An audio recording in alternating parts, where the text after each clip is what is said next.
斑呢個問題咧係困擾唔少嘅女士㗎。咁點解我講女士咧？因為女士面對黑斑嘅問題咧，比呢個男士咧係嚴重多好多嘅。咁印象最深刻咧就係有一位咧嚟到嘅女士咧，我諗佢大概係50歲到啦。我對佢嘅印象咧好難忘嘅，因為咧佢嘅黑色素咧就係主要咧係喺成個額頭嗰個位度㗎。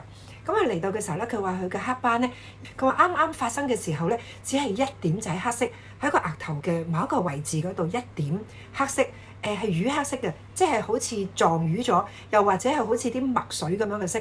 咁然之後咧，佢話喺好短嘅時間裏邊咧，佢就見到嗰一笪嘅黑色咧，就係不斷咁擴散。咁我見到佢嘅時候咧，佢已經係成個額頭咧都已經係黑色嘅。咁我講緊呢個黑色咧，係真係好似墨水咁樣嘅黑色。咁並非一般嘅斑或者係一啲嘅荷爾蒙斑，係非常之離奇嘅。咁佢為咗呢一件事咧，已經係睇咗無數嘅醫生。咁當然啦，初梗係睇西醫先啦。咁係好擔心自己嘅身體咧係發生咗咩事？點解會突然間真係好似烏雲蓋頂咁樣，成個額頭都黑晒嘅咧？咁跟住咧就當然啦，就係做咗好多測試，完全唔知道點解個額頭係咁深色。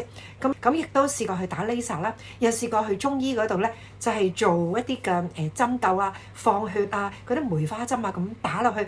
佢話好痛，直情係成個額頭咧係即係中醫就係話佢係啲淤血，咁係要放晒啲血出嚟。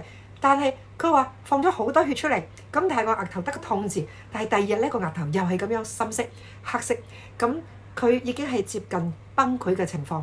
跟住咧嚟到嘅時候咧，咁我就見到呢個情況，我就問佢：你細個嘅時候有冇曾經遇過到有啲咩特別嘅撞擊個頭嘅意外啊？咁樣，咁佢就話：有啊，10幾年前咧，佢喺旅行嘅時候咧遇過一場交通嘅意外，當時咧都非常之嚴重㗎。咁佢話成個人拋到出車外，咁成個人都散晒㗎，都住咗一段長啲嘅時間。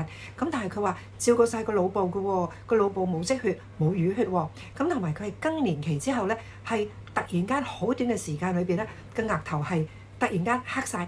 咁我就話以我嘅估計咧，佢應該咧係當時意外嘅時候咧係曾經係block 咗啲唔知啲咩嘅部分，可能喺個頭顱裏邊嘅某一啲位置積下咁樣積聚咗啲淤血。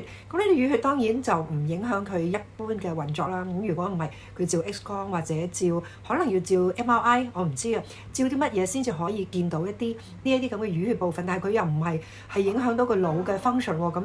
咁但係咧佢就突然間咁樣爆出嚟，因為中醫嘅角度咧都認同咧佢應該係啲淤血嚟嘅。不過就唔知點解個身體有咁多淤血啫？